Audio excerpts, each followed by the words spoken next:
nuestro querido doctor Jesús de Nazaret González. ¿Cómo está usted, doctor? Muy bien, América. Muy contento de estar acá Bienvenido. con ustedes, como algunos martes que ya llevamos. Ya llevamos. Y es que se ponen buenos los temas, la gente manda sus mensajitos, nos mandaron varios, de hecho ahorita les vamos a dar lectura a algunos y otros que se quedaron pendientes de la semana pasada, doctor. Sí. Porque pues Janet le vamos a dar continuidad justamente a este tema que se quedó muy interesante y que tiene mucha tela de dónde cortar, que es el bullying versus violencia entre pares, ¿no? Así es, así es. Y antes de comenzar ¿ya quieres comenzar con las preguntas que quedaron pendientes, América, o...? ¿Cómo ve, doctor? Les damos jaque mate Pues y de ahí agarramos el hilo para irnos como gorda en tobogán. Porque seguramente va a haber muchas preguntas el día de hoy, entonces vamos a darle. Bueno, vamos a darle lectura a un mensaje que nos quedó la semana pasada corto, de hecho lo tuvo que responder rápido, pero fue muy interesante la pregunta que hizo. Dice, si soy docente especialista, trabajo en un preescolar de la SEP. Dentro de la población hay niñas y niños que no sé si llamarle bullying, pero lo que sí hacen es manifestar conductas disruptivas, agreden a sus compañeros, no respetan a las docentes. Ya se ha hablado con los padres de familia, pero no hay cambios, ni en el salón de clases ni en la familia. ¿Qué hacer? Bueno, pues lo primero, América, Janet, es que saber que la Secretaría de Educación Pública tiene marcos de convivencia o acuerdos de convivencia que todos los tutores y o padres de familia estamos obligados a firmar una vez que nuestros hijos ingresan a cualquier institución que pertenece a esta instancia, ¿sale? Ya sea particular, ¿sí? O ya sea pública. Entonces, cuando ella habla de que está en una escuela, así lo entiendo, ¿no? En una escuela especial de preescolar, quiere decir que hay niños con diversas comorbilidades o diversas neurodivergencias hoy, así se llaman.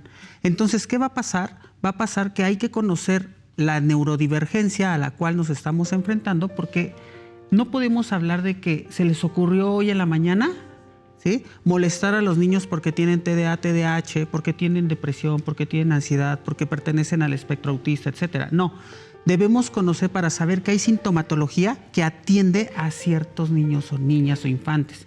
Entonces, lo voy a decir con todas sus letras y le agradezco muchísimo, muchísimo el comentario, porque para esto, no para ella, sino para todos los que nos dedicamos a la educación, lo que tendríamos que hacer es informarnos, es capacitarnos y es entender que no toda la sintomatología que los niños o niñas presentan atiende a quiero dañar al otro, quiero ser violento. Atiende a diversas patologías que pueden estar cursando diferentes infantes. Y creo que también se vale, ¿no, doctor?, que se haga una unión entre padres y docentes también, que no haya esa división, usted nada más hasta aquí, yo hasta aquí, porque a final de cuentas, pues bueno, los docentes como ella, pues terminan viendo conductas en la escuela que puede ser que en casa no las haya, porque de pronto con los amiguitos, con los niños, para ellos es más fácil de pronto hacer algo que no está bien y el maestro lo ve y a veces el papá dice, no, es que el maestro está exagerando, y es que, pero ahí entra mucho el diálogo también, ¿no? Y el papá está dispuesto a dialogar con los maestros. Así es, y que entendamos,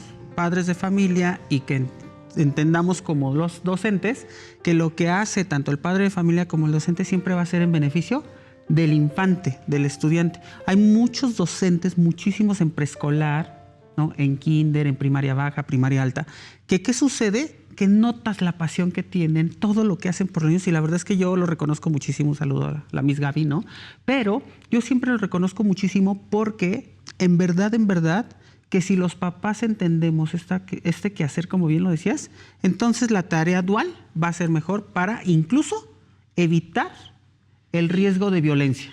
Exacto. Y miren, me atrevo ahorita usted me hizo recordar algo, me atrevo ahorita a recomendarles a seguir a un docente que lo llaman Maestro Miel, sí, ¿no?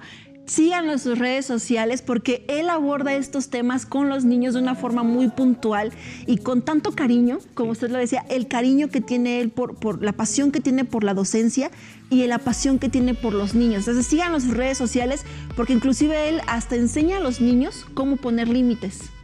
Entonces es una herramienta que podemos nosotros tener los papás también para poder practicar eso en casa también con los niños. Es correcto. Doctor, tuvimos una situación, ¿verdad? Hace unos días, no sé si usted se enteró ahí en las noticias, de un pleito que hubo afuera de una escuela secundaria, ¿no?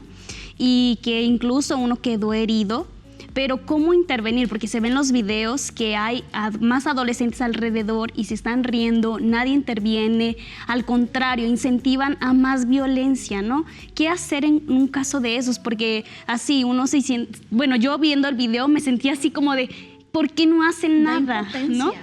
Entonces, ¿cómo podemos intervenir sin tampoco correr riesgo? Porque incluso había una arma blanca, ¿no? Entonces, ¿cómo sería eso? Mira, Janet, fuera del aire yo hice un comentario, ¿no? Que decía, están pasando muchas situaciones que como sociedad, ¿sí?, nos ponen en un lugar sensible. Y lo más importante ante todo lo que está sucediendo como esto es que no tengamos indiferencia ante lo que está ocurriendo en el mundo. Porque es cierto que a lo mejor de forma directa no me impacta. Pero ¿qué crees? De forma indirecta somos corresponsables de lo que pasa alrededor del mundo. Y cuando nosotros no hacemos algo u omitimos, entiendo que socialmente a veces lo hacemos por protección o proteger a los que van o están cerca de nosotros. Pero hay situaciones en las que si tú no haces algo para frenar esos niveles de violencia, entonces eres corresponsable de que esa violencia siga surgiendo.